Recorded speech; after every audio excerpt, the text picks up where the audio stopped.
African, what makes an African unique, and who is a Ghanaian. What are the 4 or 5 things that distinguish Ghanaians from other people in the world? What are the 4 or 5 things that unite Ghanaian, whether it's from the north, south, or east or west, whether it's a Christian, Muslim, or atheist, or traditional worshipper? Do you understand? So you give him certain things that he can work with. So like the same way that a Chinese guy has read those 4 books that makes him Chinese, irrespective of which part of China he's from, and there are differences there. You get it? We at 69, we should be able to say these are the 5 pillars of Ghanaianness, borrowing from the 5 pillars of Islam. Okay, and then agree that those pillars, it has to be built by consensus. It cannot be built by everybody agreeing, everybody having everything. You get it? Because if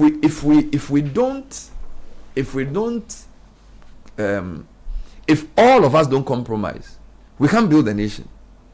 If all of us have to insist on everything that is rightfully ours, I don't think we can build a nation. And I think we are struggling because, for example, we ask ourselves, why don't some players want to die for Ghana? Do you understand? So when you say Ghana, is it a physical space they live in, or is it a philosophy they live by, or is it an idea they aspire for? Okay, so if you tell a 21-year-old footballer going to the World Cup to die for Ghana, what are you? Is it dying for the Ghana he comes to just do vacation and Christmas, chill a bit and go? That space is a nice space. He's already happy with Ghana because he has friends he comes to meet. But what does Ghana actually mean to him? What does it mean to be Ghanaian? Because I'm looking at the Persians, the Iranians, I'm looking at the Chinese, telling America that America must recognize that China has a right to develop, and America cannot stop them. You get it? And I'm asking myself, at what point can we also build a nation where people say, this is Ghana? I mean, we are trying. Heritage Caravan here, back to your village tomorrow, travel around the country, sing our songs. But at the national I feel like there has to be somebody has to forge it together. You get it? It has to be forged around something. So you know what I'm saying? And it's difficult because people first self-recognize by, I mean, I'll tell you something. Sometimes when Sky, and this is delicate, when Sky gives his proverbs in Ewe and we all laugh. So, why are you always speaking Ewe? Why can't you speak another language? Why can't you translate it? We don't all laugh. Not all of us understand. That's my point. But you know, when your other people speak, you see where I'm going. Don't bring. You're not understanding. No, I'm coming. I'm making the point because it is annoying that you have. No, hold on. Let me make that point. No, hold on. Let me make the point. Why is it convenient that someone else would use his or her natural mother tongue or whatever it is? Speak a language. Yes. I have not complained about it. You have never heard me complain about it anywhere. Even though you are comfortable. Even though you may not understand it. Even though I may not understand it. Yes. And when I see you have a problem with it. What kind of logic is that? That's exactly the point I'm making. Kakra, this is exactly the point I'm making. What kind of logic is that? I'm saying that, you see, we are 69. We have to have a conversation about these things. I'll give you another example. I remember there was a day girlfriend was telling me that, Charlie, these days Twitter, people, they argue too much. And then he asked me that I should look at the names of those who are arguing on one political divide. And I should compare it to the names of those who are arguing for another. So we just looked at the names. And Kakra, when you look at the names, you'll be surprised. So a person from this party supports that party. It was so clear. It was very clear. And this thing is, we've done it over many electoral cycles. It's not a new thing. The success of the partisanship. That yes, what I'm trying to even do today is not do politics. What I'm trying to say is that at 69, we need to start having difficult conversations about what it means to be a Ghanaian. And what Sky just did right now. It's a difficult conversation that ought to be had. And it must be managed well, because if it's like you have to look yourself in the mirror and say, look, I've grown. So there are some things I have to live. It's like, you know, when you were young, I'm sure there was a day in your life you were like, you know what, Kakra, I'm no longer a small girl. So I have to be more serious with my life. Oh, life will hit you. Mine was in GSS 2 when I decided, I know what, the fooling is too much. So let me get serious and for once read my notes. I'm telling you, it was JSS2. I said, you know what? I have to. I'm better than this. It's like every day, come to school, play football, jump around, read storybook for fun all the time. And I was like, no, Aloski, you because fun is also important. No, it got to a stage. All my siblings were leaving me behind. They were collecting prize, and I was the family problem. And I said, no, I have to be serious. Nobody advised me. JSS2, I remember. So I'm saying that maybe as a country, we need to come to a point and say, yes, we have different ethnic groups. Yes, we have different languages. You remember the last time they announced that they were going to pilot some languages to be studied in schools? Yeah. Chaos. Hey, so it's like we want the best of Ghana, but we also want to die in our socks. And I'm saying that you cannot say you admire China or Iran or America or whichever country you admire without understanding that on a social, cultural side, somebody sometime had to bring them together, either by force or by consensus. And it's a very delicate situation. We are not able to do it. And I feel like the reason why a lot of the hard issues we discuss, we get frustrated, is that under the hard issues, a soft issue. So you are arguing about why people drive the way they drive or why people do the things they do. Because under that is the way they behave, and the behavior is cultural. Identity crisis. So the question I have is, if, for example, we were to draft a curriculum on who is a Ghanaian, what should it include? What are some of the articles? Is that the word to use? The elements of being Ghanaian. Help me. We need to think about it. It's difficult for me. Who should we get? Chiefs, lecturers, who in society? Because of course, when you had a leader like Nkrumah who had a certain vision, he wanted to create an African personality. He did boarding schools and mix people. Lee Kuan Yew also sort of encouraged certain kinds of things in his society. We don't agree with everything he said, but he incentivized a certain behavior to create an identity. How do we do it in Ghana? Is it even possible? This morning, Charlie, as I'm sparring up, let's see a No, I have to think about it. But the thing is this, it's like you said, it's very delicate, but it's also a good time to have the conversation. Mm-hmm. I think we are finely formed. Okay? I think we are finely formed. That is my opinion.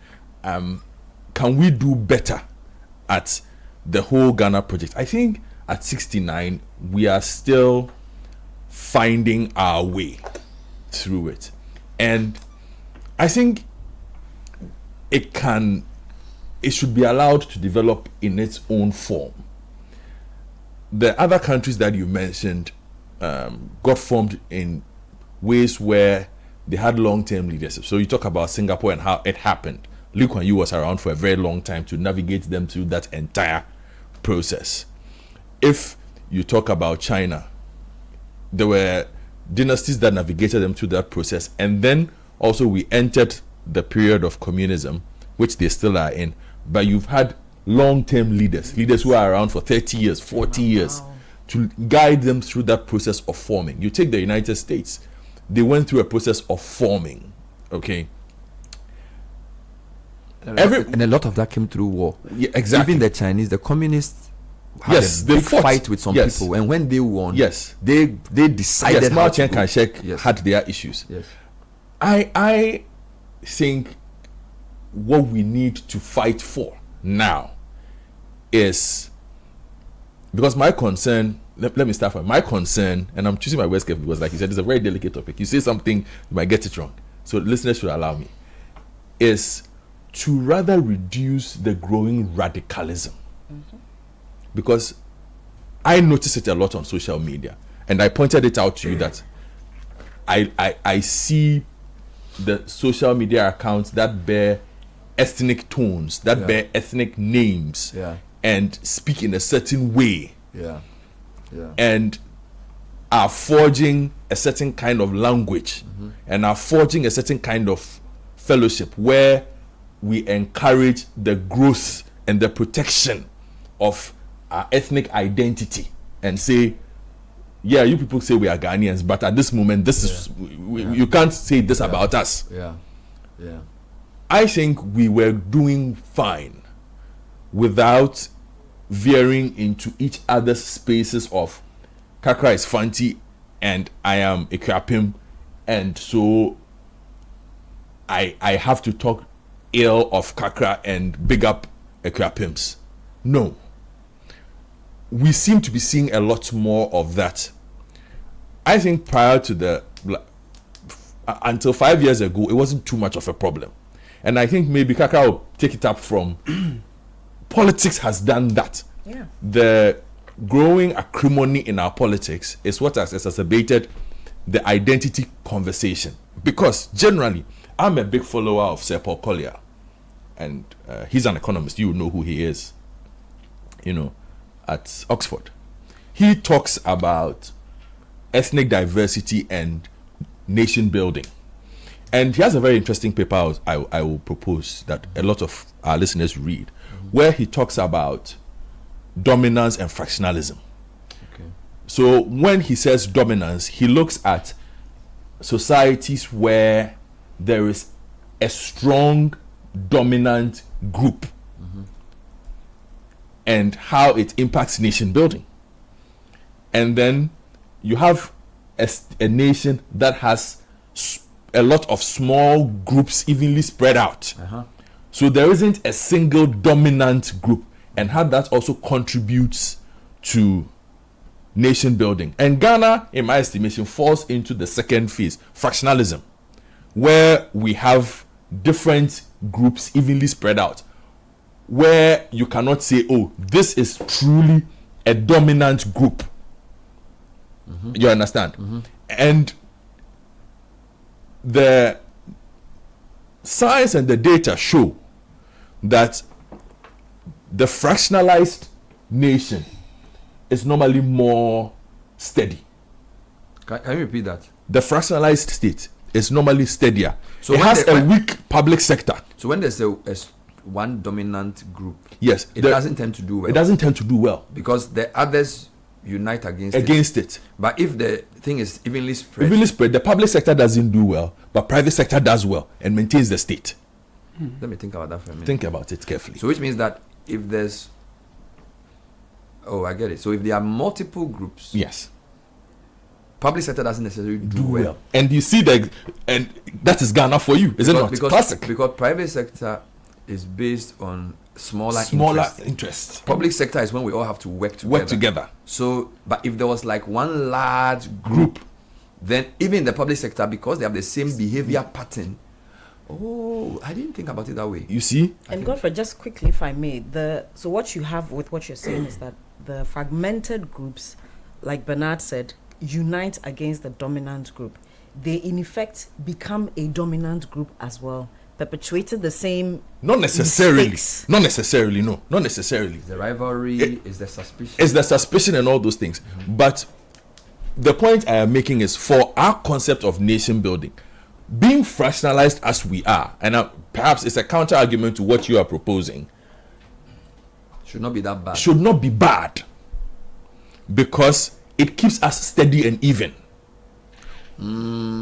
But what we should be on the lookout for, if we are to, is avoid, again, the growing radicalism that I am talking about, that we have seen pick up, which leads to extended periods of conflict and which heightens the fractionalism. Because then the reason why you have those accounts and that kind of language coming up is the search for dominance.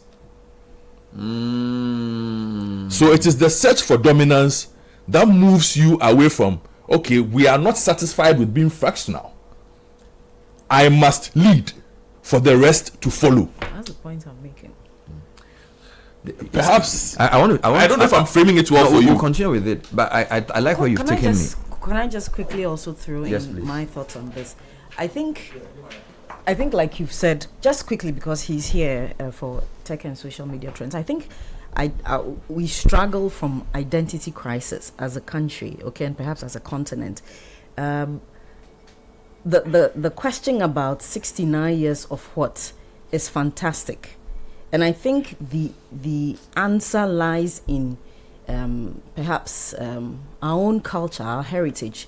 So if I cite this Edinkra symbol, Sankofa, where you have the chicken, I'm loosely explaining it, the chicken with its feet going forward, with its neck tilted back, picking or holding what appears to be gold. Okay, for me, that we don't need to reinvent the wheel. That is a learning. That is a lesson that if as we move forward, which is the indication of the feet of the chicken going, and it's turning, yes, the Sankofa, it turning its head back to pick what is what gold, the nuggets, the wisdom of the past. Not everything in the past is useful. So we must be able to filter and pick the gold, what is useful as we move forward.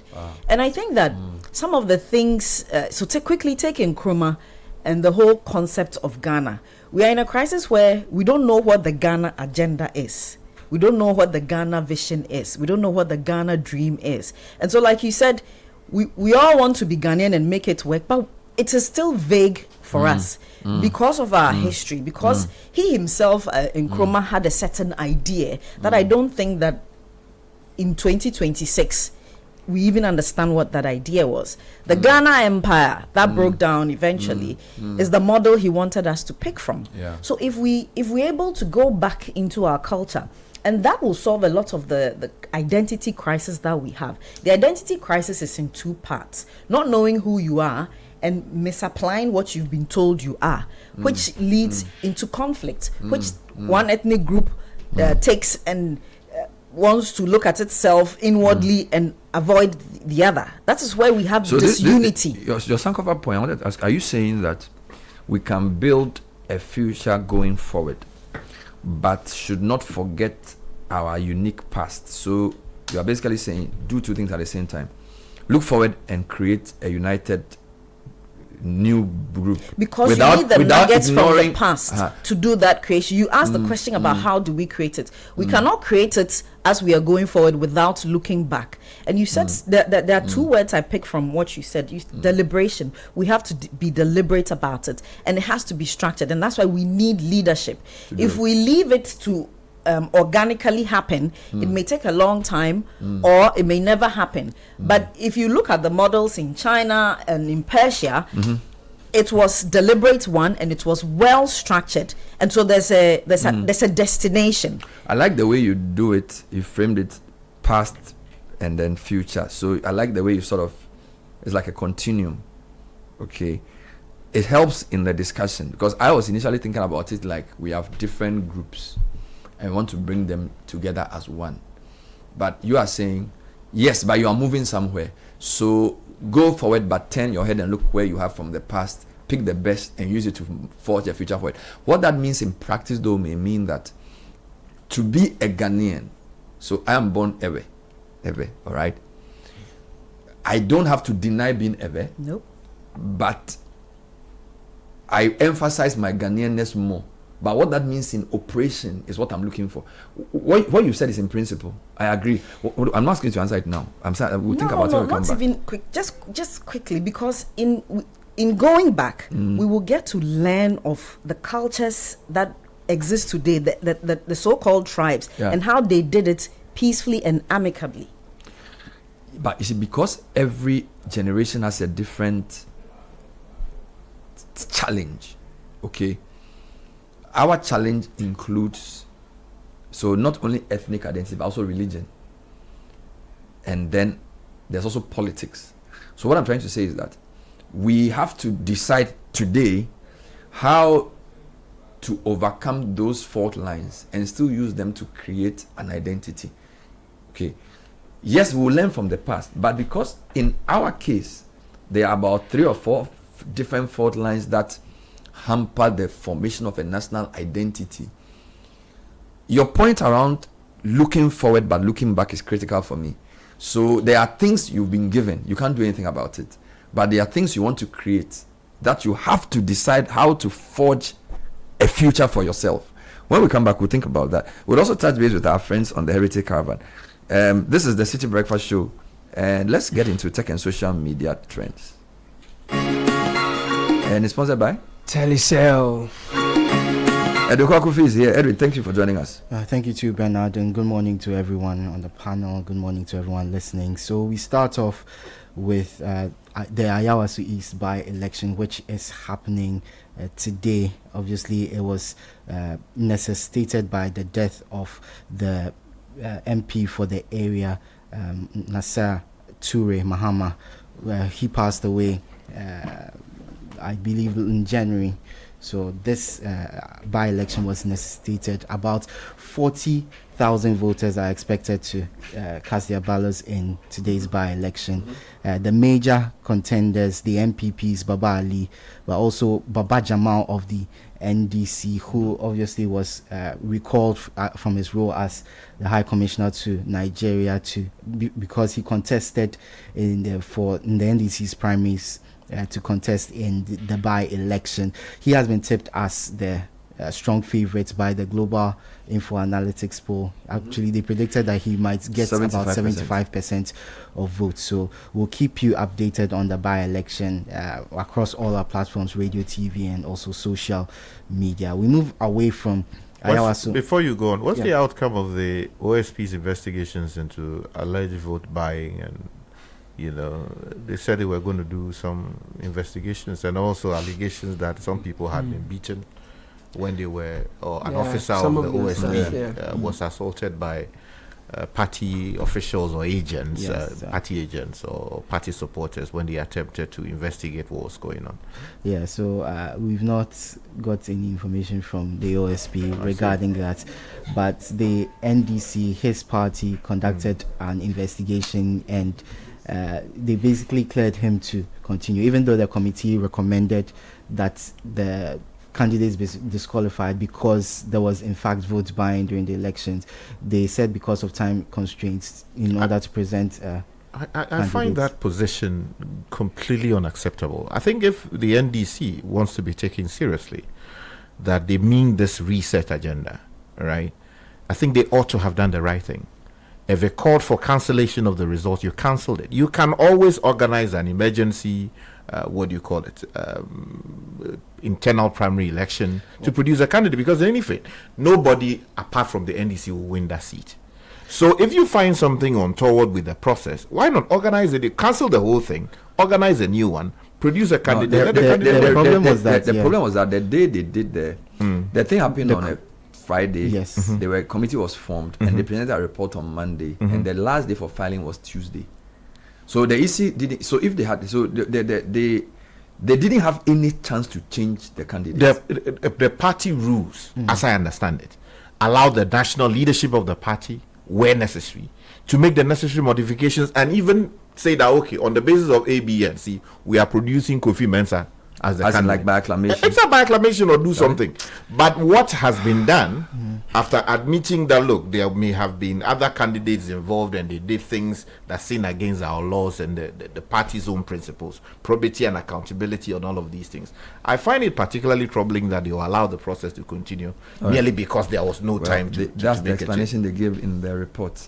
Okay, so we move on to a troubling story of an apparent Liberian technician who was killed in an act of mob justice after he was accused of being a thief. It happened near Lashibi, and so he was killed by the mob. They chased him with cutlasses, after the alarm was raised, and despite no investigation, no proof, he was killed him. He was just killed, and that has got people calling for 3 people have been arrested. Yes, 3 men. Yes, has got people calling for action from the police. As Bernard said, 3 men have been arrested over the act. But this is not an isolated case. There are lots of cases of people inflicting mob justice on suspected thieves and robbers, and obviously it's not right and should be stopped. Everyone deserves justice, no matter what they are accused of. We move on from that to the Heritage Caravan, which is ongoing. We are in day 3. Yesterday, they went on the ferry, the Ideru Ajakpa ferry, which was very interesting. The fact that it was able to carry the buses of the Heritage Caravan and the other cars that went with they had a lot of fun there. You can follow that on social media, #Heritage Caravan 2026. Now, to our final trending story, Elon Musk, his net worth has surged past $800 billion, setting yet another record and widening the gap between him and the next richest person to more than $500 billion. So he tops the list. After him, Larry Page, Sergey Brin, Jeff Bezos, and then Mark Zuckerberg. So Forbes, this is Forbes, who've been checking or calculating the wealth of several entities, including the world's richest persons, for years, decades now. So very credible there. Now let's move on to some tech news, and the news is that let me bring you that in a bit. Sorry for the delay. Bring you. Elon has taken the record. Well, that is also. It has taken over your mind. I've been thinking about how I can get there. But it just shows that tech is the place to go. No, to be fair, you are right. Like right now, most of the wealthiest people are in tech. 20, 30 years ago, they were mostly in like extractives and other things, but now they are all tech people. Like Bill Gates, for instance, he moved out of the top 10 in last year in October, I believe. So there are a lot of changes. I remember the person who was involved in a Greek, I can't remember his name, the Mexican. Yes. Carlos Slim, who was in a Greek. He has also dropped off the list a bit. They are now mostly tech people. Yeah. So the tech news I wanted to bring you, WhatsApp, it's been having a lot of issues lately, and you know WhatsApp is connected with Meta. What are their problems? On Friday, they had an issue where you couldn't log into the WhatsApp web or the app itself. So you were logged out of all the platforms if you were on iOS. On Android, you were able to log in after several tries, but on iOS devices, you were logged out of all your devices, and it was not possible to log in, at least in the morning. It was restored later in the afternoon, but earlier yesterday and also today, some people have been complaining that they are facing the same issues. So if you have been facing those issues, that is WhatsApp has also announced that they are having some technical troubles, which resulted in people Go on. And people being logged out of their accounts on WhatsApp web and using those of them who are using the app as well. So WhatsApp has taken notice of those challenges. Okay, there's something that I saw in the news, but I've been trying to understand the basis for the police action. The police said they had arrested a number of people for using traffic as basis to dupe people. Yes. Now, I don't understand the matter fully, but just a number of days ago, I got this message from a number. The number is 050-409-9457. And it says, traffic, you have an outstanding traffic ticket. This is your last reminder before the fine increases. Now, if you open, there's a link attached to it. If you open the link, it takes you to a page that appears to be a police administration page. Okay. Right? And requires specific details that you enter into the interface. And then form the basis for whatever fine that you would have to pay, supposedly, to the state. Now, to the best of my knowledge, the police administration, they have not come out and said that they are enforcing traffic rule violations, and fines are attached to the same, right? And this is coming in from a phone number. I mentioned the number 050-409-9457. For a state institution? For a state like institution. The police? Exactly. Now, it would seem that I'm not the only person who would have received this particular message. And it seems to be a broadcast message of some kind. My friend is also confirming this. Yes. And so, because we have been talking about sports fines and all of that, Someone it would seem that using his a creative, And I hope that the police will come out and update us beyond what they have said about these guys they have arrested. About what. So by the way, when it takes you to that page, what does it do? Okay, so if you open the link, and I'm taking a lot of risk going there. No, I have a few things.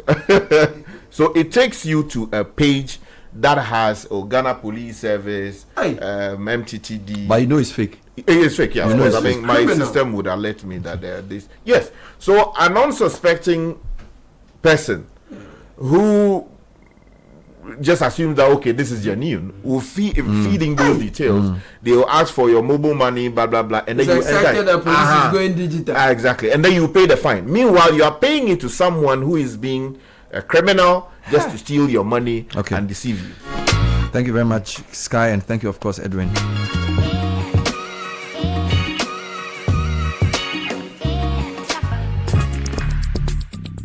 Join the conversation on the CIti Breakfast Show on Facebook at facebook.com/CIti97.3, Twitter at twitter.com/CIti973, and Instagram at instagram.com/CIti973 with the hashtag CItiCBS. You know how much moms always say too much of everything is bad? But there's one too much mom actually approves of. Telecell's Too Much Broadband Bundle. This season, all you have to do is buy the 150 Ghana Cedis Too Much Broadband Bundle in addition to your main broadband plan and get 150% bonus data. That's right. Simply buy the 150 Ghana Cedis Telecell Too Much Bundle in addition to your main broadband plan and receive 150% bonus data. Dial *900#, use the Telecell Play app or visit the Telecell website to buy now. Telecell, connecting energies.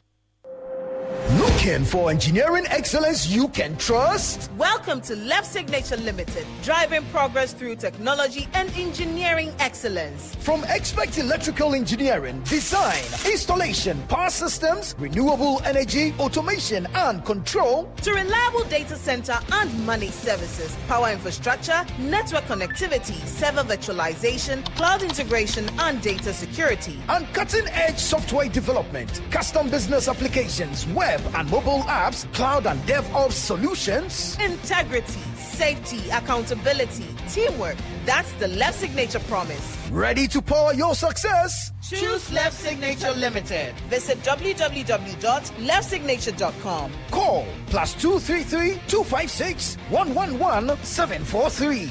Left Signature Limited. Engineering excellence for a connected future.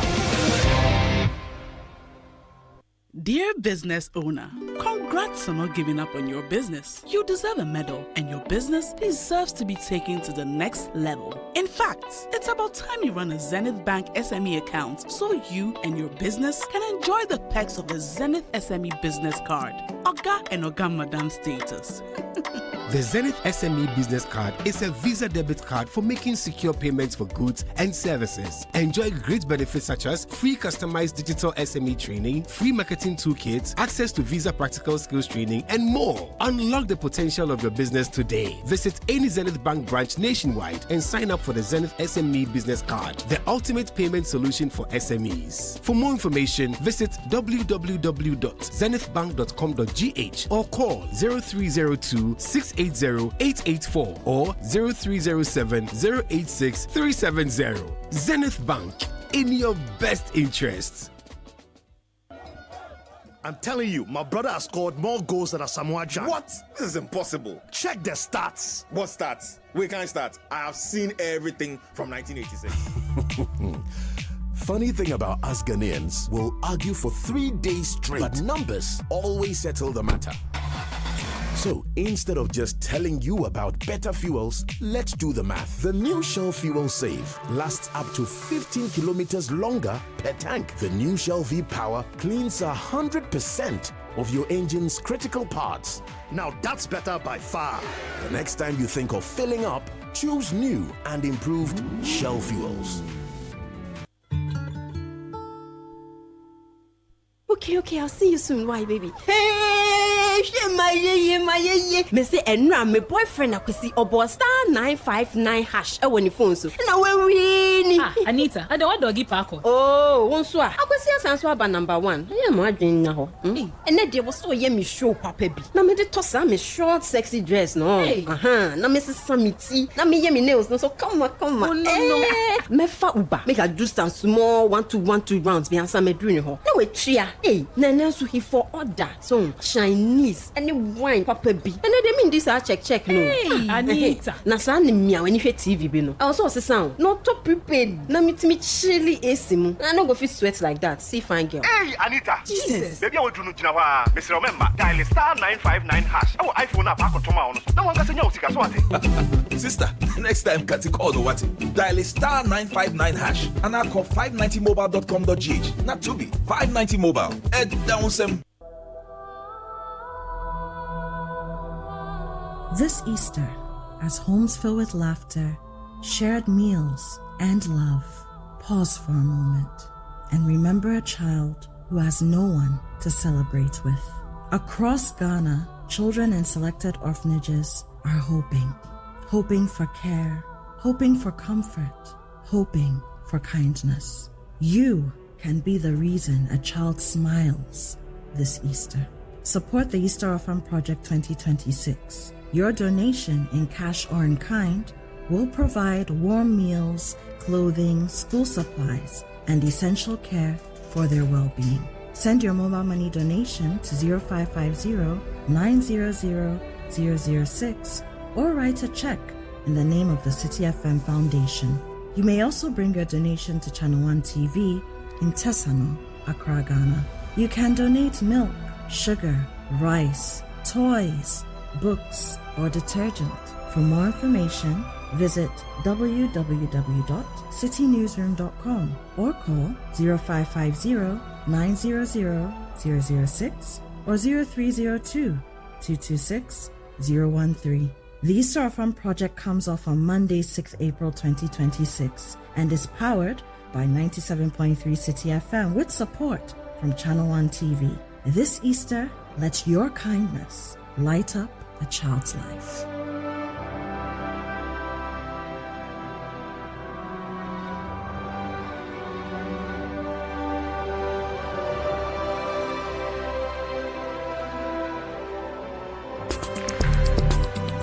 Join the conversation on the CIti Breakfast Show on Facebook at facebook.com/CIti97.3, Twitter at twitter.com/CIti973, and Instagram at instagram.com/CIti973 with the hashtag CItiCBS.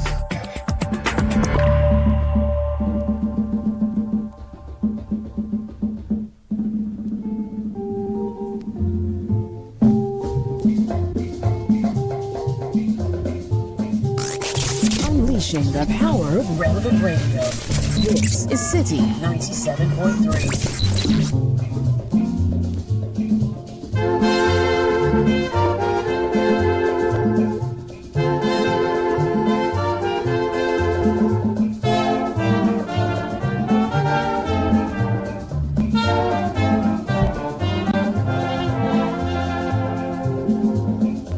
Ghana, we now have freedom.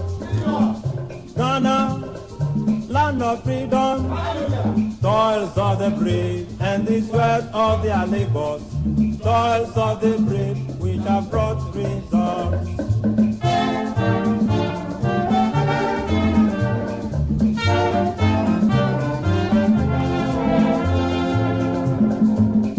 Kwame, the star of Ghana, Nkrumah, star of Ghana, everybody toils of the brave and the sweat of their labors, toils of the brave which have brought results.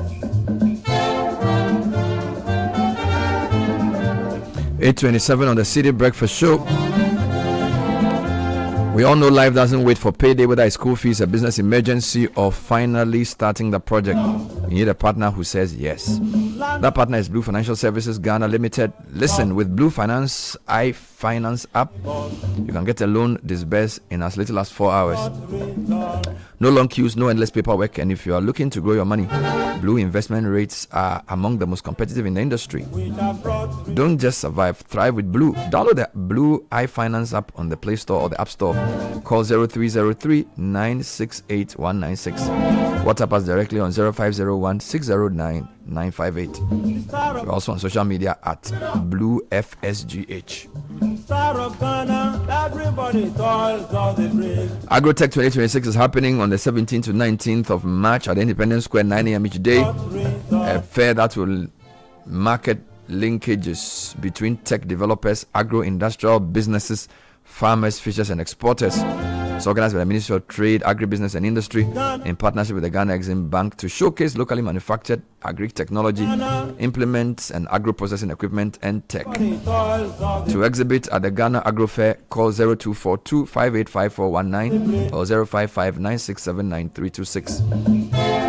Agrotech 2026, transforming agribusiness through local innovation and technology.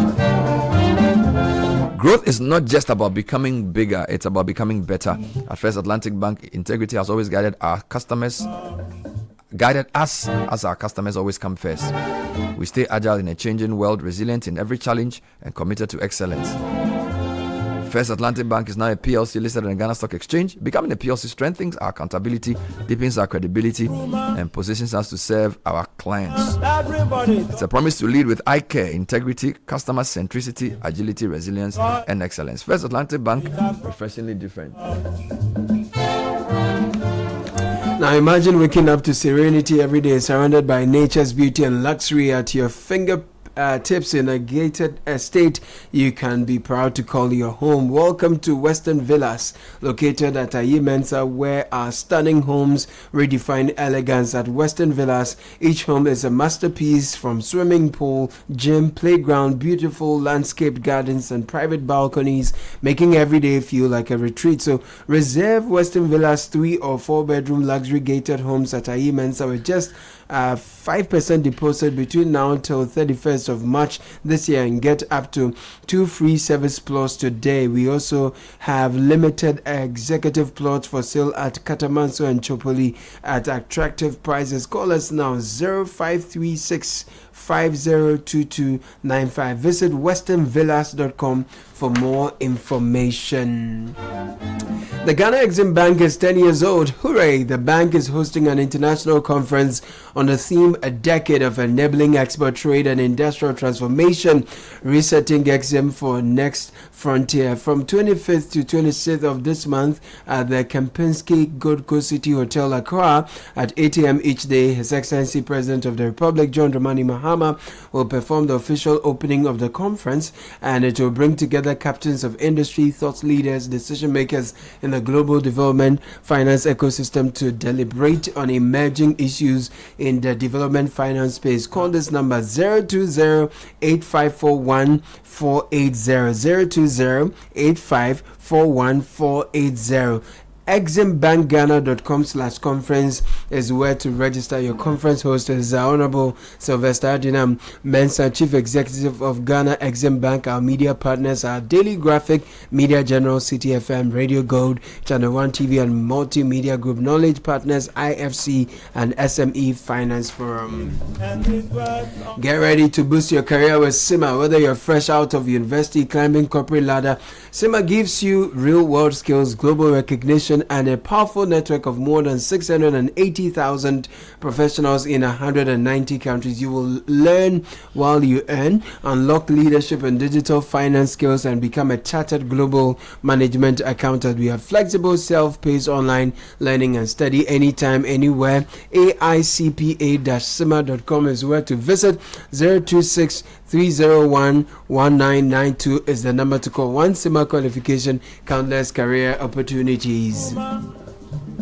What if your bank helped you big up? Welcome to Republic Verse, well, where your money, your business, and your dreams level up. You will own your dream home with Republic bank mortgages. Grow faster with SME and corporate banking solutions. Run your daily finances smoothly with retail and commercial banking products. Build wealth with investments and trust management, and pay anywhere, anytime with Republic Visa credit or debit cards. Whether you're starting out, scaling up, or stepping into what's next, Republic Verse gives you the power to do more and shine brighter. This is a toll-free number. Call now, 0800 414 414. WhatsApp us on 0546 414 414. This is the Republic Verse. Do more, shine more, big up. Republic Bank, we are the one for you. People are winning big on the 590 mobile just by dialing the star 959 hash. You can win big from Monday to Saturday. Noon rush starts 8 p.m. to 1:25 p.m. The next day, evening draw starts at 1:30 p.m. closes exactly 7:55 p.m. There's also the Aseda Sunday, which remains the same with no change. Catch all the 590 mobile evening live draws from Monday special to Sunday Aseda on GTV, broadcast from 8 p.m. to 8:15. Remember to take responsibly, not for persons below 18. For more information, call 0308 249 477. 590 mobile at Downsem.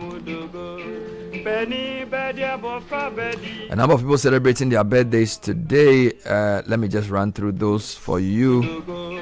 All right, Caleb, if you can do that for me, I'll be very happy. Kindly wish my brother-in-law, Reverend Dan Tego, the senior pastor of ICGC Victory Temple, Achimota, a happy 60th birthday. May his next 60 be bigger, greater, and better. From me, Ike in Cancer, Aseye Sesi, and winning his sister. Thank you. Good morning, Bernard. Happy blessed 87th birthday to Mom and Grandma Esther Hope Dugbe, aka Happy Yourself of Dansuman. May she live forever. From Mr. and Mrs. Michael Romeo Ajake to the 87th old mother and grandma.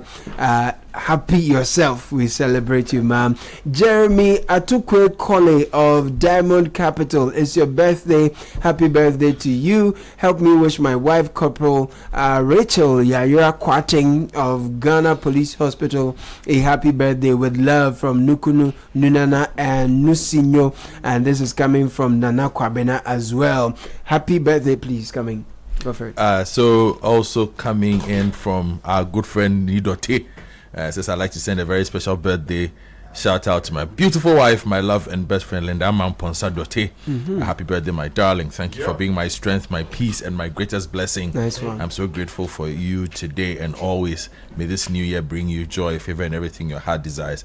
I love you more than words can say. Also coming in, happy birthday to Corporal Rachel Yaira Kwatin. Just did that. Oh, okay. Yes. And a few more. Bernard, Mama Faustina Apia, happy birthday to you. God bless you and protect you. God strengthen you and give you more years. You're the CEO and founder of Living Waters Prayer Ministry at Kwabenya. Happy birthday to my very own uncle Stephen Kokwe of the Mount Olivet Methodist Church, Dansuman. Thank you for all you do for us from Nanaraba Arthur and the whole medical team crew. Man like Kokwe is a very good man. We love you. It's also the birthday of Gifty Inti Kunedu. Happy birthday to you.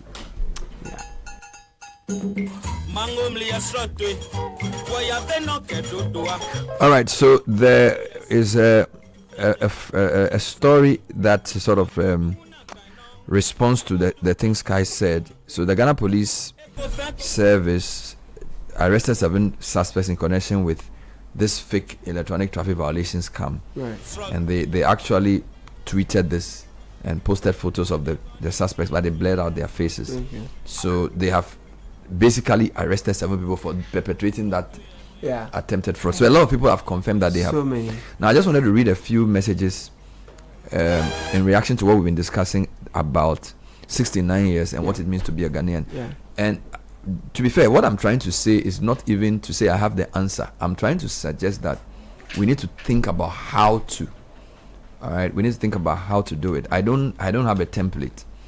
I'm not sure what the components of that thing must be, but I believe that we have to have that conversation very candidly to reduce suspicion among ethnic groups, to reduce arrogance and belittling other groups, and to have a sense of sacrifice for the project called Ghana. Right? People must understand that to build a nation requires sacrifice, and that sacrifice may mean that not everything that you say you have should be necessarily given prominence. It will be recognized, it will be celebrated, but you may have to give up certain things so that we forge a nation for our kids' future. Because I feel like our children need something to hold on to. I'll read 3 comments and I'll wrap your comments up. Here are 3 distinct messages on the topic as I raise it on the show. Bernard, you are discussing a very important subject that has been ignored for many years. Where is the spirit of patriotism and nationalism? Which philosophy has pinned us together as a nation? Do we see ourselves as Ghanaian first or as tribal groupings? Who owns this country? Does it belong to all of us, or is it held by some people somewhere? Do we feel a part of it and ready to sacrifice our all for it? The way we fight for our families and tribes, do we do the same for Mother Ghana? What are our values, and what are we passing on to the next generation? We have a long way to go. Thank you for bringing this subject up. And Kakra, the fact that if I ask any Ghanaian what are our top 3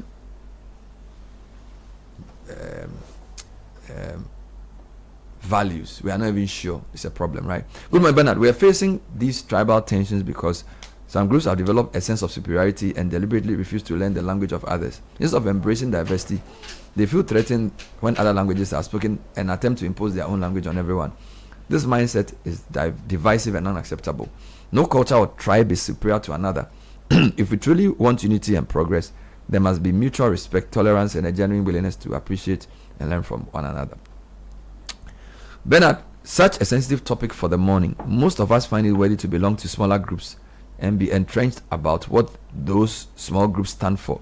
But it becomes difficult when it comes to uniting as Ghanaians. See how much of us become so glued to our secondary schools. Maybe we should study or check out these schools check out how these schools indoctrinate the students and see if we can extend them to our national development. How do we even speak to our children regarding Ghana in recent times?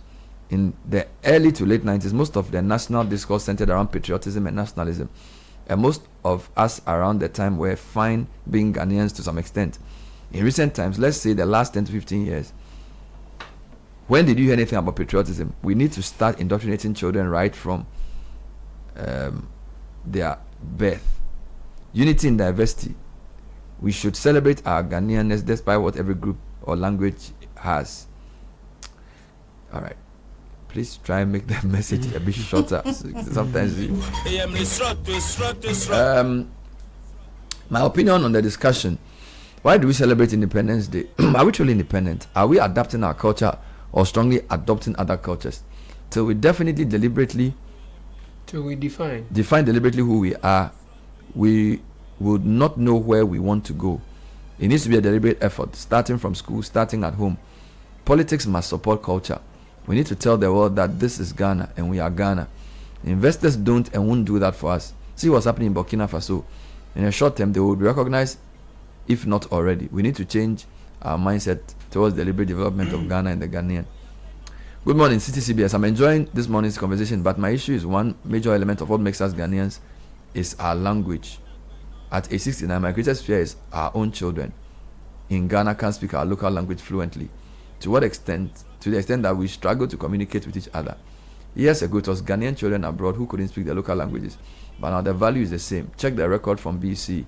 What are the scores of candidates in the local language? Please ask Godfred if kids in China write exams in Chinese. But this is the point we are making, that the Chinese, so you are saying kids should learn their local language. No problem. We have over 100 languages in Ghana. Okay, which one are they going to learn? Now, Chinese have more languages than you. More languages than we do. But they have created one that they all use. Exactly. This is actually what I'm saying. So I'm not saying don't learn Ewe or Twi or Gaon. But we have to agree. What are the 10 elements of this Ghana? Will it include a national language? See, what are the values? And I am saying that until we face the reality of what nation building requires of us. You know, there are two countries that came up in our discussion. Rwanda didn't have it easy. What they went through, I don't think we can afford to go through it to begin to build a nation. Over 1 million people were killed before they got where they got to. So I don't think Rwanda is even the example we should use. I think where we are, we need to just start using things like the New Year School and national platforms to start engaging. We try, Heritage Month, Heritage Caravan, Back to Your Village Food Festival, all these things we are doing. We are basically saying we have to be proud to be Ghanaian. But even that is not very clear. Because you see, when you say you are proud to be a Ghanaian, what does it mean? What is the philosophy of Ghana? You know that, again, when we go to Asiatic cultures, you can list the key element of what makes a Chinese person. All right? And I always refer people to the interview Lee Kuan Yew had with Farid Zakaria, where Farid tried to claim a superiority of Western philosophy and Western culture. He says, no. We the Chinese, we don't. For example, Westerners believe that the individual is at the center of development and the government must solve everybody's problem. He said, Chinese, we don't believe that. The family must solve people's problems. And if people decide to be errant, the state will punish them, but the state will not give them money, handouts for everything. That's what he said. And he said, they don't believe that children should answer back to their teachers. And then Farid was like, well, a lot of innovation has come from Western society because we the Westerners, we are innovative, and that our children are inquiring and they're questioning. And then Lee Kuan Yew asked him, are you basically telling me that Europeans have been more innovative than Asians? Then he talks about Japan, Korea, China. They are all inventing. So his point was that you can still be respectful. And then Farid went on like learning by rote. So it's like, well, we learn by rote, but we are still very creative. You get, but we hear that, oh, chew and pour is bad. We demonize it. He said there's a role for rote learning. Do you understand? But he understands that rote learning has its place. That doesn't mean that's the only way you learn. But immediately somebody says rote learning is bad. No, rote learning is bad. So let's all go and do the American way. Let's all do the British way. But he said, no. Our kids who did rote learning in China, but they are as creative as the American kids, or even more. Right now, China is manufacturing the whole world's products. Korea, Japan, they are innovative. But they didn't ditch balance. So you see, so I feel like we need to define our lead. You see, at this point, when I make people misunderstand me, a leader of a nation is not just a political leader to share economic resources. A leader of a nation must also be a philosopher who has ideas about nation building and who uses that to create a people ready to take on the world. All right. Our problem is that we have created a political system which thrives on division and competition. That's true. All right. So that competition and division makes it impossible to really have any long-term success for anything. So we'll say, oh, let's do NDPC, National Development Plan. MPP will come and do what they want. NDC will come and do what they want. So until we decide that there's something much deeper than this lack of a development plan, it's not a development plan issue. It's about saying that this is what makes us unite as a people, and we will not sacrifice anything to interfere with that. For now, the political system creates political leaders who do what they can. But to build a nation requires more than winning an election. To build a nation, it's not about building roads and bridges. It's about having people think a certain way, to work together. Yeah. You get it? And I feel like at 69, we should admit that we haven't done it. And that should be our focus for 70, that building a nation united in purpose. Right? Ghana at 70, building a nation united in purpose, whether we are NDC or MPP, Christian or Muslim, whether we are Fanti or Eben. Yeah. Building a nation united in purpose. We may be different in our past, as Kakra said, but like the bed she described, the Sankofa bed, a nation united in purpose knows that the prospects ahead of it are more important than the price it has to pay today. So it will pay any price to create that future. Now, uniting in purpose requires that when we meet at national state functions, so maybe we are doing a state event, we don't do it from an NDC or MPP perspective. We say this one is Ghana. We all hold the Ghana flag, and we say this one we are doing it for Ghana. We can do our politics in parliament because we want to win elections. All right? But Ghana first should mean something beyond Black Stars. And it should play in everything we do. So even on this show, there are days you can say, today we are doing politics. So we are interviewing the NDC and the MPP. But there are days you should say, today we are just talking about Ghana. So we are not talking about politics. So don't kind of do politics here. We should be able to do that as a media. We should be able to say, today is Ghana Day. But as we have done Ghana Month. Yeah. Okay. We should be able to say, we have Ghana Day every day. Do you understand? Where it's not just the ceremonial, symbolic celebration of our culture, but it's ingrained in how we live and think. That is where we should be going. That should be our aspiration. You know, over the weekend I met a man who asked me whether I was Fanti because he hears me speak Fanti a lot, and I said, "Oh, I just enjoy the language and I love how the people do what they do." And it was something that we just laughed about over the weekend. But it's something. What we are talking about is a conversation we take for granted because we do not. But if you mentioned Rwanda this morning, right? And usually, really within the east of Africa, when Ghanaians travel there, they will get to appreciate the diversity we have here and how we're able to coexist. In fact, with the Rwanda example, there are still a lot of tensions over there. They speak one language, Kenya-Rwanda, and that's only because they do not want to promote, they don't want this division happening where you find a group of people who are speaking the same language or something, and it has come at the cost of suppressing individuality, where you see this person comes from this part of the country, by his features you're able to tell that he's a T or he's an H, but you don't even say.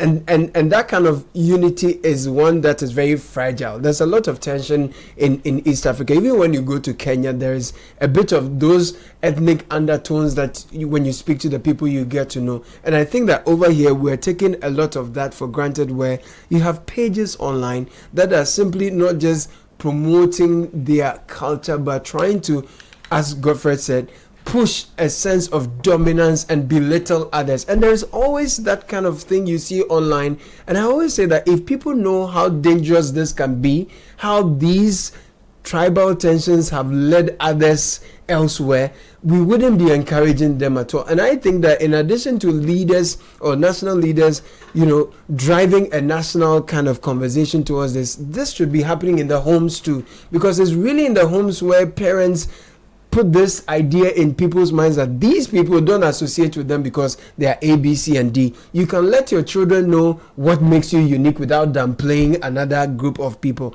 And I think that part too needs to be emphasized very strongly. Thank you, Caleb.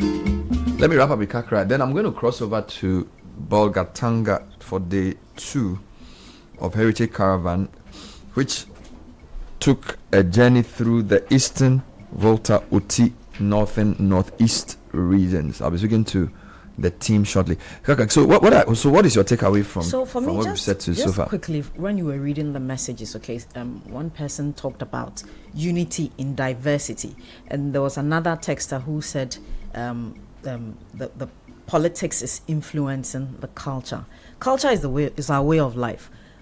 Ordinarily, the culture should influence the politics. But because there's a certain gap, there's a certain failure, you have the politics influencing the culture. And what does the politics has one goal, which is parochial interest of either the politician or the party. And the goal is for their gain. So they take ethnicity, they create tensions for their gain. They take social status, they create tensions. They take religion, they take education.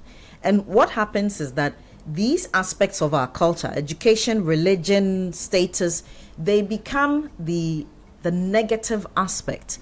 Okay, I don't agree with the idea of unity where it is imposed and we all accept it's kind of shoving. Not to be forced. We can't force it.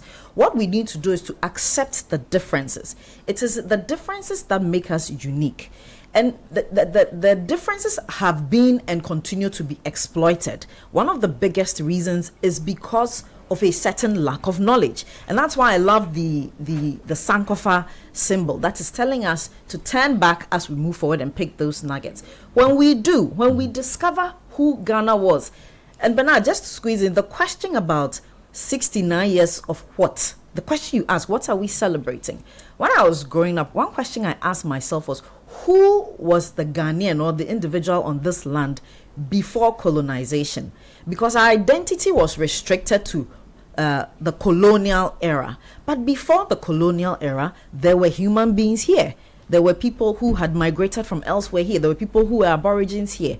It will be interesting to discover those people, their way of life, their way of governance, their way of politics, their education, their religion. These are the things that we need to pick nuggets from to navigate as we are going forward. And it will require certain boldness. We will have to come into contact with certain boldness, discuss, for instance, the differences that the negative differences that we focus on as ethnic groups. Okay, why your ethnic group is superior to mine, why your religion is superior to mine. We are going to have to be bold to have those uncomfortable conversations, because the overall objective should be forging an identity for Ghana. And it is in answering that question about our identity that we will change our values. We will become not post-colonial Westerners, but we'll have true identity and a true connection with our land. It will inform our integrity, our discipline, our morals, all our values. Okay. It's a conversation that's not ending. There were many junctions on the road to Bolgatanga, but Bimbila was a very aromatic junction because there was a fantastic display of the best of Ghana rice. The road from Dampai was a pleasant surprise. A beautiful stretch of asphalt carried us smoothly through Pandai and Wulensi all the way to Bimbila. It was the kind of road that allows a convoy to glide with confidence, steady, scenic and reassuring. For long distance travelers, good roads are not just infrastructure, they are morale boosters. We arrived in Bimbila right on schedule, and waiting for us was a feast worthy of the anticipation. Hosted by Nanes Rice, the famed Angwamo lunch was already set and steamingly inviting. The aroma alone was good enough to draw patrons off the buses with renewed energy after hours on the road. This was therapy. Plates were served generously with Nanes rice, accompanied by assorted meats that left no preferences unattended. I'm reading excerpts of an article put on our website, channel1newsonline.com, about day 2.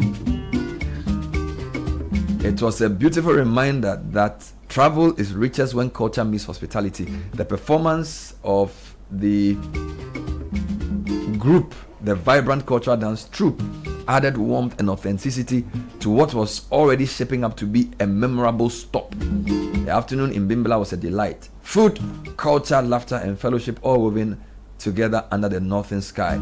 Yet the road was calling again.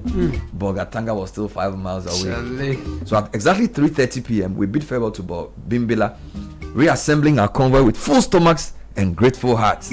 Engines roared back to life, and we rode out, chasing the fading afternoon light northward. From river crossings in Dambai to Royal Angwamo in Bimbila, day 2 was proving that the Heritage Caravan is as much about connection as it is about movement. Samalata Mensah wrote this article. Is on the line to talk to us about day 2 of the Heritage Caravan. Samens, welcome to the program. Thank you very much, Bernard. Good morning. Good morning from Bolgatanga. You sound energetic. You sound like you have woken up well. There's so much energy here. There's so much energy, I'm telling you. Recap yesterday for me and give me some highlights of the Bimbila experience before we talk about today. Thank you very much, and good morning to our listeners. And I'm reporting from the Ghana's Hotel in Bogatanga. Yesterday we got off to a good start. By 6 a.m. we had departed from the Royal Senchi Hotel in Akosombo, and the convoy just crisscrossed the Volta region right from Esikuma Junction. We went through Upando, through Peve, Babo, and Fuega, and it was so beautiful driving through the Volta region. I mean, I keep saying this, but every year they confirm it, and it's just this remarkable sense of cleanliness, the streets tidy, road edges swept, market spaces orderly, and it's just a visible sense of pride that they hold in the environment, and you see a whole region waking up.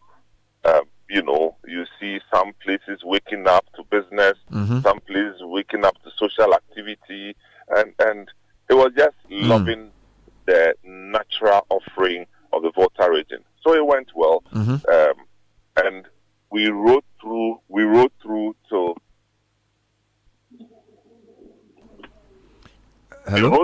we got to Dambai eventually. So the OT region, is Dambai the capital? Yes, Dambai is the capital. Okay, so that's at the northern part of the OT region. That's correct. That's correct. And to be honest, it was my first time in Dambai. Okay. And business, trading activities. I mean, there's real life going on there, organic life going on there. And you could see energy, hope in the faces of people, the traders, as we, rallied ourselves along the convoy towards the ferry site. Oh, Bernard, I mean, I'm lost for words, but it was just beauty. So how different is the OT region from places you've been to? I have not been there properly myself. So is it, what's the distinct thing you see? I can talk about our experience, in passing through, because we've not lived there long enough, but the experience is welcoming, warm, and exciting, because these are people who are already excited that you are in their region and in their towns and villages, and most of them know about the caravan. So it's like we've been waiting in anticipation, and finally we are here.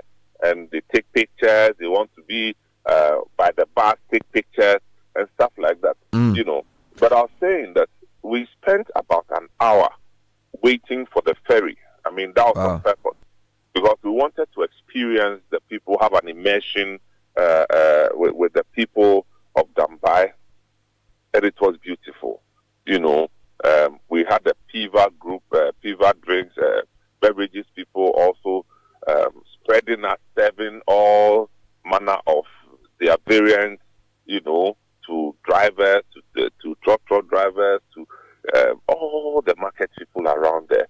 So it was like a mini party before we went on board the ferry. How was the ferry experience like? No, the ferry experience itself was a whole package, because we had to better Charlie. Things are happening. We are sitting in Accra. We think that the whole world is Accra. I mean, the ferry is in the perfect condition. We parked all our buses, all our pickups, all our V8s on the ferry. Wow. 4 buses, 8 V8s, 6 pickups. Hey. Look, we're all packed, and all 220 of us were on the ferry. And we had a real party on that 15-minute journey on the ferry, because PIVA used the occasion to launch their yogurt drink, Viva yogurt drink, and it was beautiful. So, I mean, we got across the Oti River so quickly, because there was so much fun on the ferry that we even forgot that we were on the water. And we did that quickly, and then continued on our way to So Gindila. when you crossed the ferry from is is it Dambai? Then you've entered the northern region, correct? No, it takes you to Dambai still. Oh, it takes you. So okay. So then it takes you to the other side of Dambai. Dambai. Then you cross. So what's the first town you reach in the northern region using that route?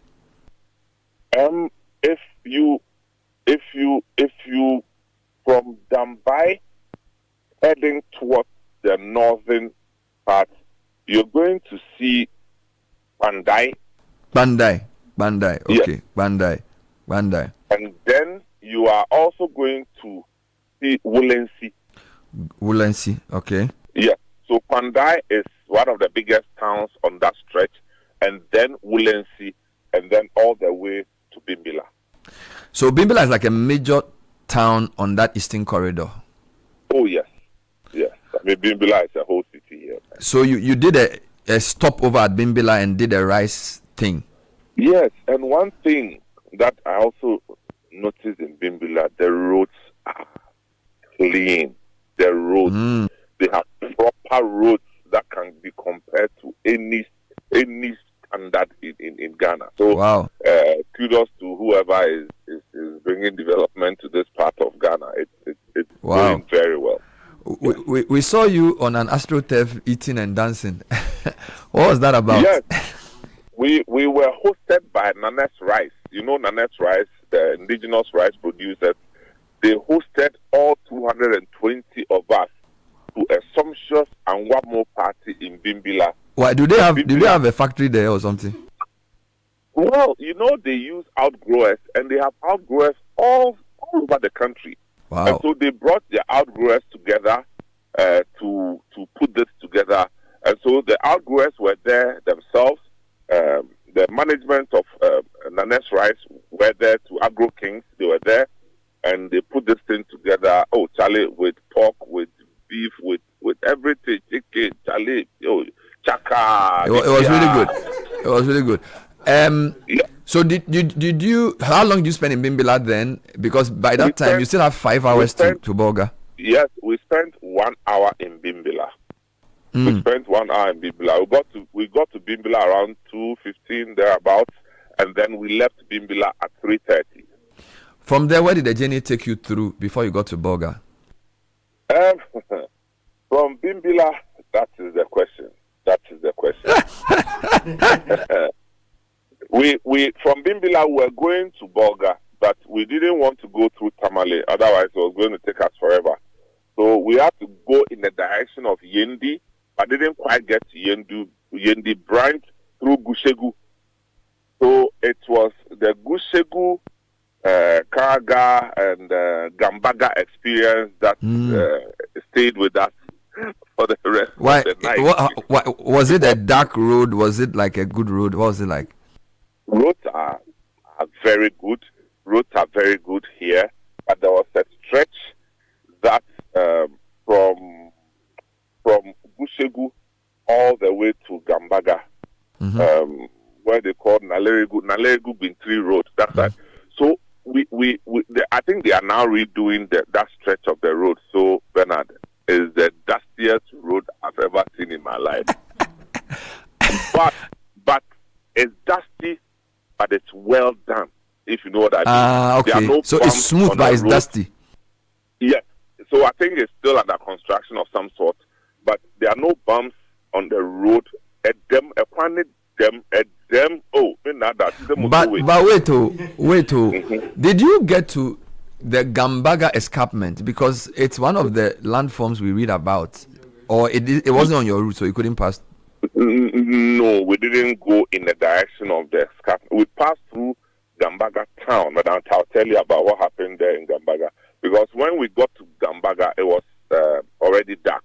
So, leaving Nalerigu and driving in that direction, it was already dark. It was say 7:30 p.m. ish. Yes. So, so you were in Gambaga at 7:30 p.m. Yeah. And you had about a few more hours to reach Bolga in the night. Yes. With 4 buses and 8 V8s and 6. We're supposed to have 2 hours and 30 minutes to reach Bolga, and then we missed our road. You mean You miss your road. We missed the road because we had the team that was leading missed the road. So in the convoy business, once the first person misses the road, we all follow. And then we followed that the road was leading nowhere. Oh. And we said that our luck was that the road was leading nowhere. Otherwise, Burkina Faso. Hey, so around 8:30 p.m., you had missed your road. Aloski, we had missed our road, and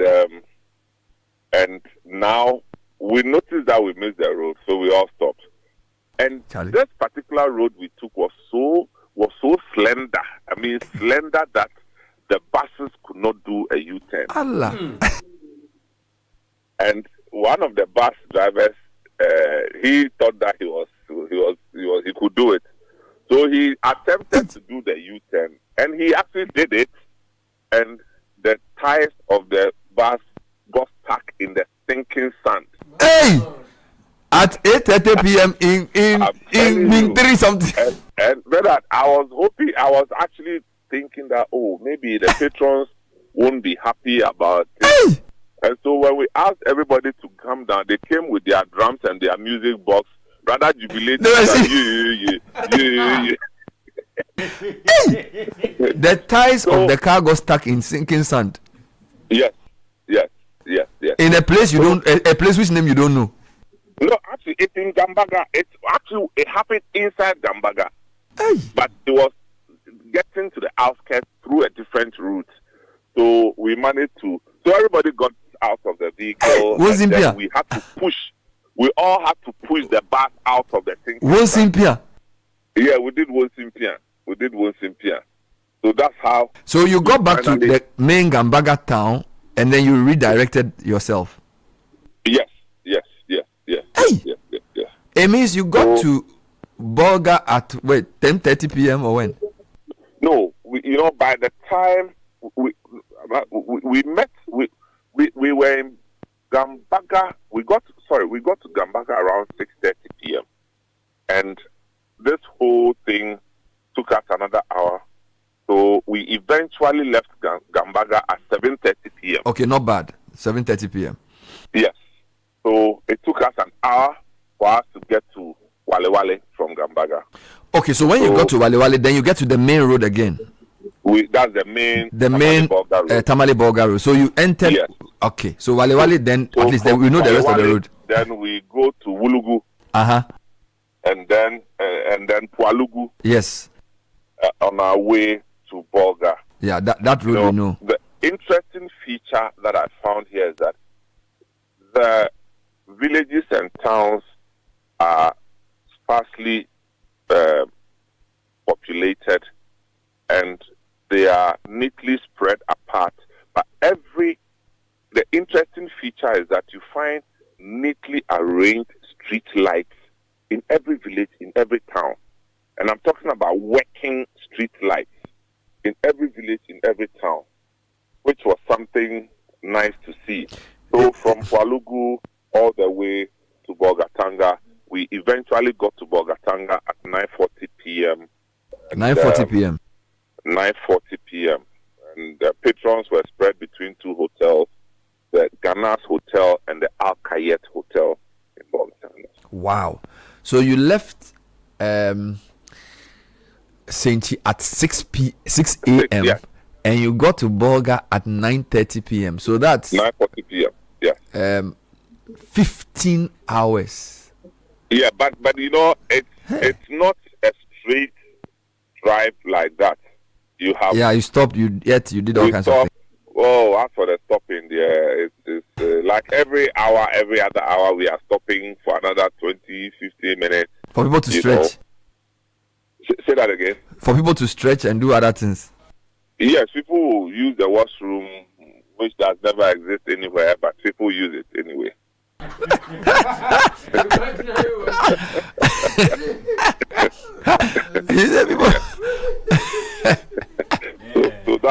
So we do a lot of stuff. So expect that you don't even feel that you are on a long journey, so to speak. Charlie, that's congratulations. Congratulations on this. So now what is happening in Bolga today? As I speak with you, we are having a welcome Durbar by the chiefs and people of the area. We have also the regional minister and his team. We have the MC and his team. They're all here, and we have beautiful cultural display going on with our breakfast, and it's just beautiful, Bernard. So that's what is going on this morning. We leave here at 10, and then also we have what they call Bolga We Day, is the exhibition of art and crafts from clothes from this region. So it's also going on at the forecourt of the hotel. We leave here at 10 straight to Paga, cross the Burkina border, but we will not go to where the enclosed people are. So don't worry. You go to. You wait. When you got to Bolga at 9:45, did you still eat, or you just went to sleep? No, we ate. The food was ready in abundance. So when you eat, so what time did you wake up this morning? Because I suspect you were very tired. Breakfast started at 6, and by 6, you already up at 6. Yes, breakfast started at 6. At 6, the leader, Frema, Omane, all of them were at post. Umaru Sanda and the rest of the team were at post. Patrons started coming, and we started. And then at 8:30, the chief and his people came, followed by the regional minister and his team. So it means you're already done with the Durbar? The Durbar is ongoing as I speak with you. So there's a cultural display going on. Beautiful cultural display, Bernard. Very authentic. I mean, this is not drama or play. They are doing the real thing. And the minister and his team they are conducting a walk around the exhibition. The exhibition. So the Bolga We Day will be on the whole day, but you will leave to Paga at 10. Bolga We Day, they started, I think, 3 days or so ago. And okay. It climaxes today. Okay. So when you do Paga and come back, what's the plan for the rest of the day? When we are done with Paga crocodiles and we go to Burkina border for the Suya Fest. From there, we come and pass through. We come through Navrongo, go through Bolga, Wale, all the way to Tamale. Oh, so you are traveling today to Tamale? Yes, you are going to Tamale because this evening we have a dinner dance at Magnolia. There's a place in Tamale called Magnolia. If you haven't heard the name Magnolia in Tamale, please just book it anytime you are going to Tamale. Chale Ube Fili. So what time do you hope to get to Tamale today then? We get to Tamale between 4 and 5 p.m. Okay, in good time. And for the first time, you are spending 2 days in Tamale, correct? Yes, sir. So it will be 2 days in Tamale. Yes, so it means it will be more relaxing. This evening Magnolia, and tomorrow morning we go quickly to Mole National Park for the the experience of the day, there, and then come back to be hosted by the Dapema, the chief in Tamale. So we'll be at the Dapema Palace tomorrow afternoon, and then that's how we end. So 2 days in Tamale for the very first time on the caravan. Yes. Wow, that also gives you a chance to relax a bit and then drink in the place.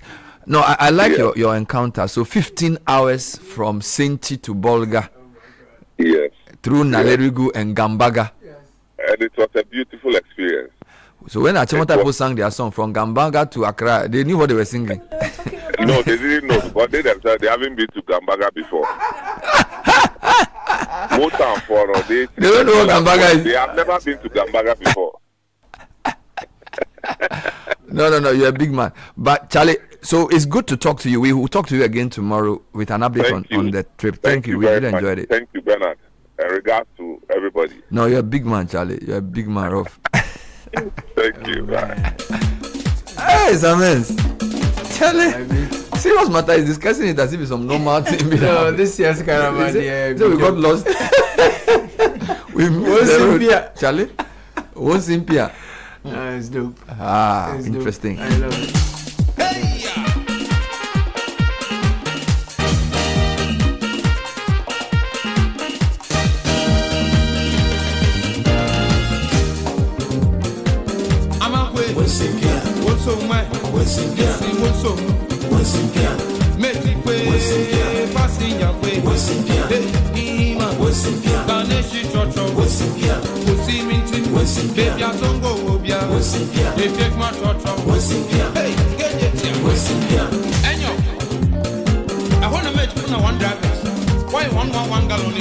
So coming up next is our honors series, Heritage Month, High Life and the Birth of Modern Ghana. High Life and the Birth of Modern Ghana. I'm speaking to Dr. Eric Sunudo. He was my mate.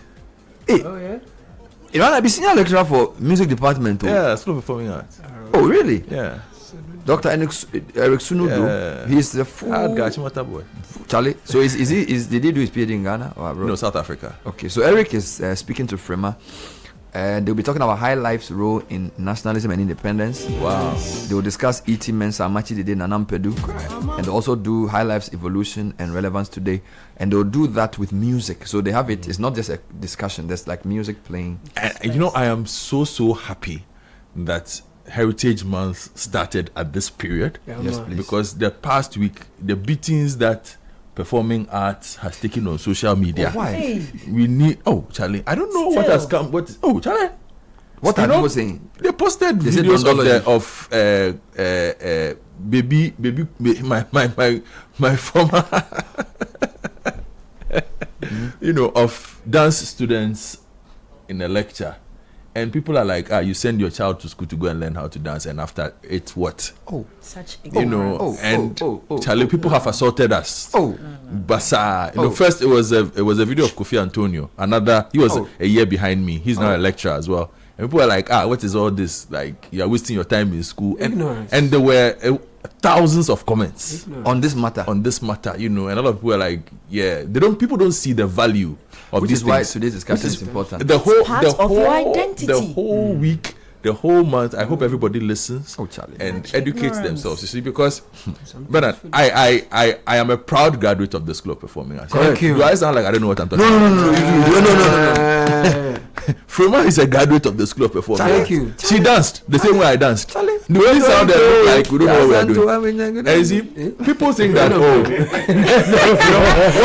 what beats my mind is people assume that because we have the modern dance folks, so like you have the dance god Lloyds and co. They don't know. So they're like, why are you wasting your time doing the degree when you can those are just even the foundations? And I'm telling people that if Nite Teyate says he's charging you for a choreography, he can charge you because of his background.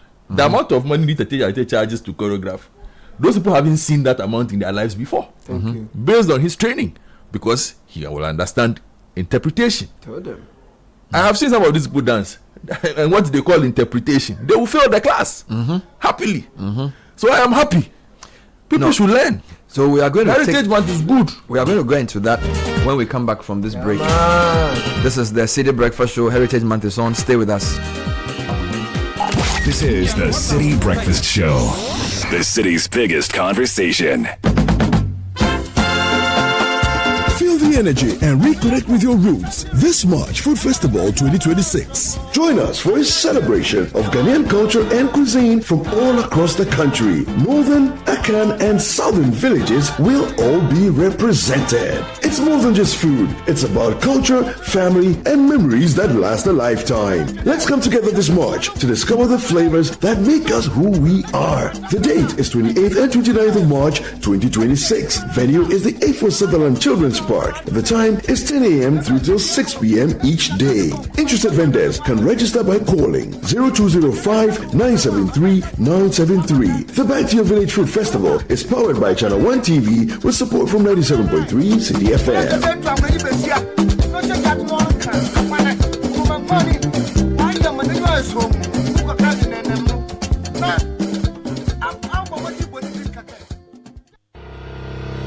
The Ghana